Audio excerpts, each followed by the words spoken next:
Tuhan bersamamu. Dan bersama rohmu. Inilah Injil suci menurut Lukas. Dimuliakanlah Tuhan.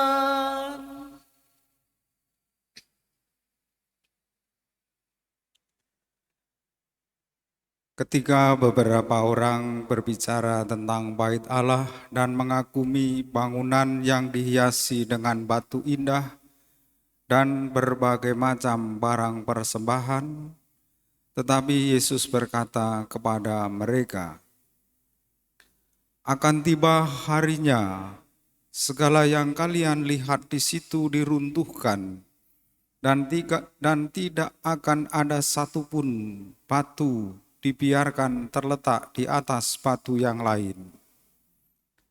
Lalu murid-murid bertanya, "Guru, bila manakah hal itu akan terjadi, dan apakah tandanya kalau itu akan terjadi?" Jawab Yesus, "Waspadalah, jangan sampai kalian disesatkan. Sebab banyak orang akan datang dengan memakai namaku dan berkata, 'Akulah dia,' dan saatnya sudah dekat. Janganlah kalian mengikuti mereka. Dan bila kalian mendengar kabar tentang perang dan pemberontakan, janganlah kalian terkejut. Sebab semuanya itu harus terjadi dahulu, tetapi itu tidak berarti kesudahannya akan datang segera." Kemudian Yesus berkata kepada mereka, "Bangsa akan bangkit melawan bangsa, dan kerajaan melawan kerajaan. Akan terjadi gempa bumi yang dahsyat, dan di berbagai tempat akan ada penyakit sampar dan kelaparan.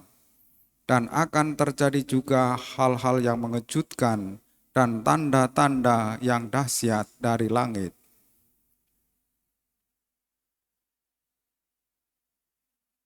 Demikianlah sabda Tuhan. Terpujilah Kristus.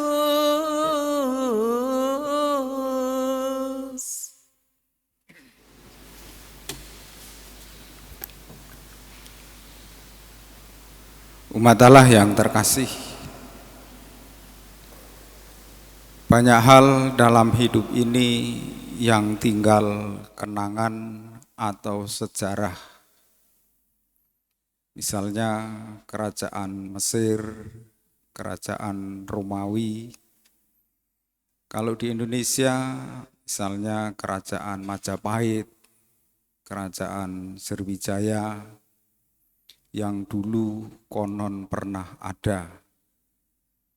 Semuanya tinggal kenangan, entah karena peperangan ataupun karena sistem pemerintahan yang berganti. Banyak hal yang berubah juga karena bencana alam. Konon kabarnya Pulau Sumatera dan Pulau Jawa ini satu. Lalu terjadilah meletus Gunung Krakatau yang akhirnya terpisah. Dan banyak kejadian-kejadian yang tinggal kenangan. Bait Allah yang dikagumi oleh banyak orang karena keindahan juga diawaskan oleh Yesus nanti akan runtuh. Batu-batu yang indah, persembahan-persembahan yang ada itu akan diruntuhkan. Dan memang bait Allah menjadi runtuh dan yang sekarang tersisa hanya tembok ratapan. Lalu yang tinggal tetap apa? Bagi kita manusia pastilah rapuh, pastilah ada yang tersesat hidupnya karena ajaran sesat, karena hasutan. Ada yang meninggalkan imannya kepada Yesus, meninggalkan gereja Katolik karena ajaran-ajaran yang sesat, yang tidak baik. Ada juga yang putus asa karena mengalami penderitaan yang sangat panjang atau mengalami kebangkrutan dalam hidup. Kita juga baru saja melewati pandemi yang bagaikan penyakit sampar. Begitu saja beberapa orang terkasih kita harus pergi dahulu. Semuanya seolah-olah tinggal kenangan. Lalu yang tetap adalah kasih Allah. Kalau kita mengimani Allah, kita percaya bahwa Allah mau membaharui seluruh dunia dan teristimewa kita manusia, mau dibebaskan dari penderitaan, mau dibebaskan dari dosa, mau dibebaskan dari kesepian dan keterasingan hidup.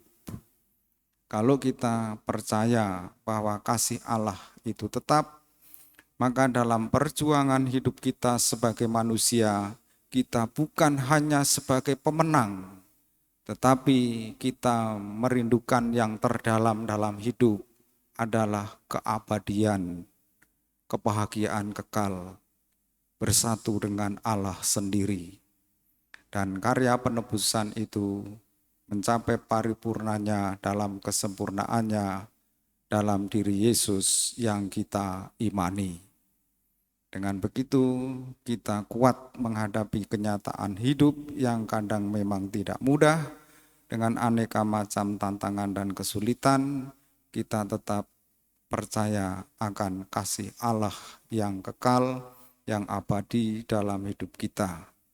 Mari kita menjadi pemenang dalam hidup agar